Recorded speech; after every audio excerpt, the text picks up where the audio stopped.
কালকে যেটা পড়া দিয়েছিলাম সবাই পড়ে এসছিস তো? হ্যাঁ স্যার, সব পড়ে এসেছি। সব তো মুখস্থ করে চলে এসছি।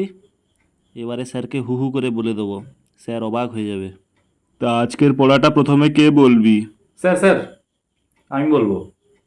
কি ধরবেন ধরুন স্যার। ঠিক আছে, তুই বল, আলোর প্রতিফলন কাকে বলে? এই প্রশ্ন, এত সোজা প্রশ্ন।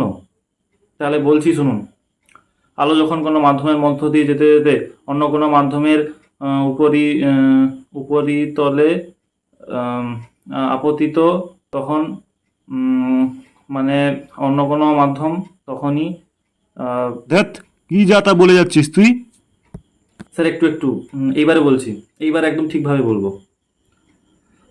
আলো যখন কোনো মাধ্যমের মধ্য দিয়ে যেতে যেতে অন্য কোনো মাধ্যমের মধ্যে আপতিত হয় তখন আপতিত অন্য মাধ্যমে, অন্য মাধ্যমে, আপনার মাধ্যমে, আমার মাধ্যমে।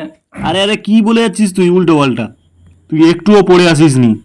স্যার আমি মুখস্থ করে এসেছিলাম পাগলের মতো, কিন্তু তাও মাথায় আসছে না কেন বুঝতে পারছি না। না বুঝে পড়লে এরকমই অবস্থা হয়।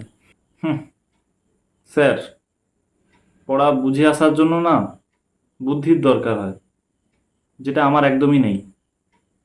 ওই জন্য মুখস্থ করে আসি।